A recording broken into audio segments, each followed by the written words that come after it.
আসসালামু আলাইকুম, কেমন আছেন সবাই? আলহামদুলিল্লাহ আমি ভালো আছি। মক্কার একটা ব্লগ নিয়ে চলে আসলাম আপনাদের জন্য। আমরা তায়েফ যাচ্ছি। আমাদের সাথে ছিল আমার ফুপু শাশুড়ি আর ফুপা শ্বশুর। ঢাকা থেকে এসেছে, তারা আলাদা এসেছে। আর আমার ফুপু শাশুড়ির ছোটো মেয়ে লন্ডন থেকে তার হাজবেন্ড তার ছেলে মেয়ের সাথে এসেছে। আমরা সবাই মিলে একটা গাড়ি নিলাম। গাড়ি নিয়ে আমরা তায়েফের উদ্দেশ্যে রওনা দিয়ে দিলাম। আমরা তায়েফ যাব। আমরা তায়েফ ঘুরে আজকেই চলে আসব, আমরা ওখানে থাকবো না।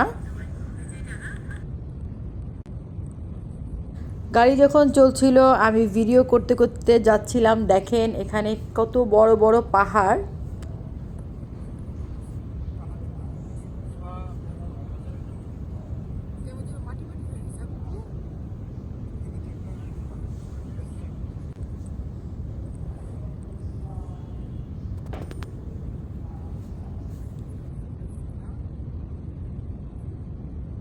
আমাদের যে ড্রাইভার সে আমাদের তায়েফ ঘুরিয়ে তারপরে মক্কা শহরটা আসার সময় ঘোরাবে। যেতে যেতে সে আমাদের এই জায়গাটা দেখালো। আর এই জায়গাটার সম্পর্কে সে আমাদের বলছিল। আমার যে মোহরানার টাকা আমি চাই না তুমি নাহার বানাইয়া মক্কাতে এবং আরাফাতে পানি দাও। ওই দেখেন ছোট ছোট ফাঁকা আছে, আগে ওই ফাঁকা একটু ইট দিয়ে রাখতো, পানি ছাড়তো, উজু করতো, এখান থেকে ই করতো। এটার বলে নাহার জীবন। মক্কায় খুব পানির সংকট ছিল। কয়েকশো বছর আগে বাদশার বউ তার বাদশাকে বলল যে তার মোহরানার টাকার বদলে মক্কায় আর আরাফাতের ময়দানে পানি দেওয়ার জন্য। পাহাড়ের মধ্য দিয়ে যে ছোট ছোট ছিদ্র, সেই ছিদ্রগুলো আমাদের দেখালো আর বলল সামনে যে পাহাড়টা আসতেছে সেখানে দেখবেন সাপের মাথা মতো পাথর। এই সাপটা নবীজিকে কামড়িয়েছিল, এই সাপটাই কিন্তু পাথর হয়ে গিয়েছে। সে বলল আসলে এই ঘটনাটা আমার জানা নেই, আমি কখনোই শুনি নেই। যেহেতু ওনরা এখানে থাকে আর আপনারা বলতে পারবেন ঘটনাটা সত্যি কিনা। এই পাথরের কথাই ড্রাইভার সাহেব বলছিল। দেখেন কি সুন্দর প্রাকৃতিক সৌন্দর্য, ক্যাবেল কার।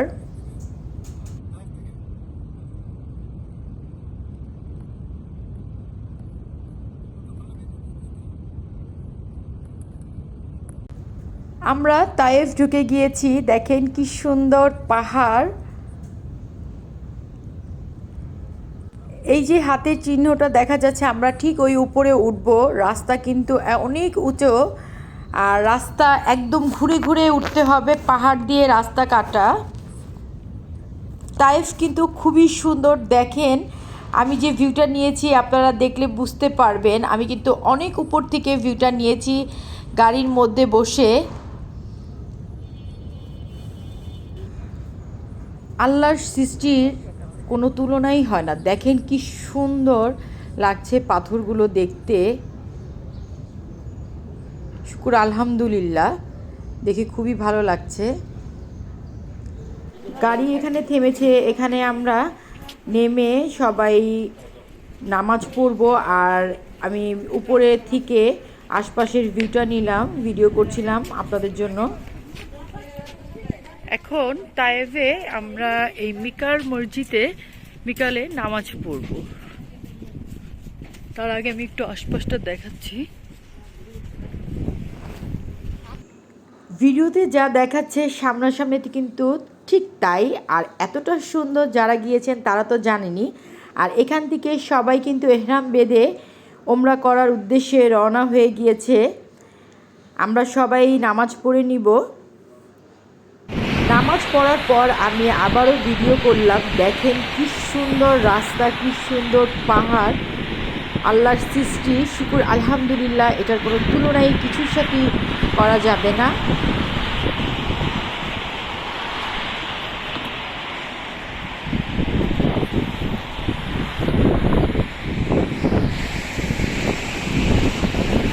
আমরা এখন এখান থেকে বের হয়ে যাব।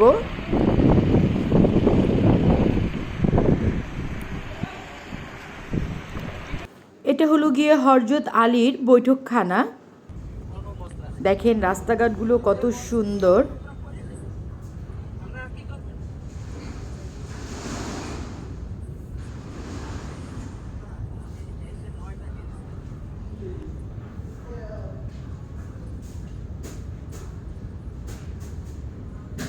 পাহাড় আর পাহাড়, প্রাকৃতিকের সৌন্দর্য, আলহামদুলিল্লাহ।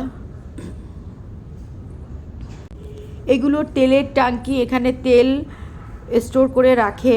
আমরা এখন যাচ্ছি খাওয়ার জন্য, খাবার খাবো দুপুরে। আমরা এসেছি এখানের মান্দির খুব নামকরা একটা বড় দোকানে। আমি ভিডিও করছিলাম।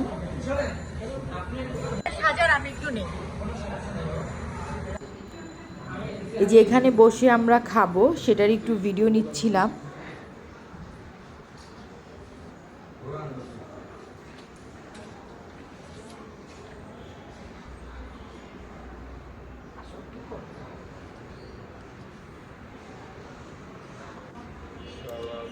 এই তো আমরা সবাই এই জায়গাটার মধ্যেই বসবো। 3টা মান্দির অর্ডার করা হয়েছিল। এটা হলো গিয়ে দুম্বার মান্দি আর চিকেন মান্দি, আর এটা হলো গিয়ে খাসির মান্দি। মান্দি খুবই মজা ছিল। খাবার খেয়ে তারপরে আমরা রওনা দিয়েছিলাম। আমরা চলে এসেছি আরাফাতের ময়দানে। দেখেন এখনকার অবস্থা আর আগে যারা করে গিয়েছি আমরা হজ, সেই আগেরও দেখেন কি রাস্তাঘাট। এটা হলো গিয়ে মুজদালিফা। যারা হজ করতে এসেছেন তারা জানেন। আসলে আমাদের এই জায়গাটায় আসার কারণ হলো গিয়ে আমার যে ননদের বাচ্চারা এসেছে, ওরা আগেও এসেছে, ওদের এই জায়গাগুলো ঘুরে ঘুরে দেখানো হচ্ছে।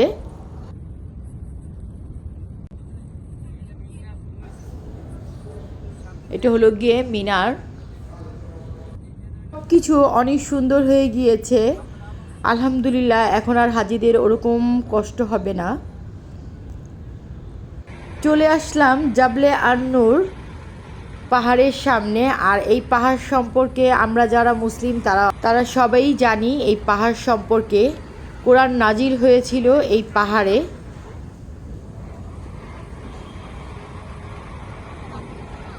আমরা সবাই মিলে অনেকক্ষণ এখানে সময় কাটিয়েছি। খুব ভালো লেগেছে। শুকুর আলহামদুলিল্লাহ, আল্লাহর রহমত আমাদের উপরে যে আল্লাহ আমাদের চোখ দিয়ে চোখের সামনে দেখার তৌফিক দান করেছে, যেখানে আমাদের পবিত্র কোরআন শরীফ নাজিল হয়েছে। আমি যখন হজে এসেছিলাম তখনও এখানে এসেছিলাম। শুকুর আলহামদুলিল্লাহ। আজ এ পর্যন্তই। আমার ব্লগ যদি আপনাদের ভালো লেগে থাকে তাহলে অবশ্যই বেশি বেশি করে ফ্যামিলি ফ্রেন্ডদের সাথে শেয়ার করবেন। যারা এখন পর্যন্ত আমার চ্যানেলটি সাবস্ক্রাইব করেনি তারা অবশ্যই সাবস্ক্রাইব করবেন। আল্লাহ হাফেজ।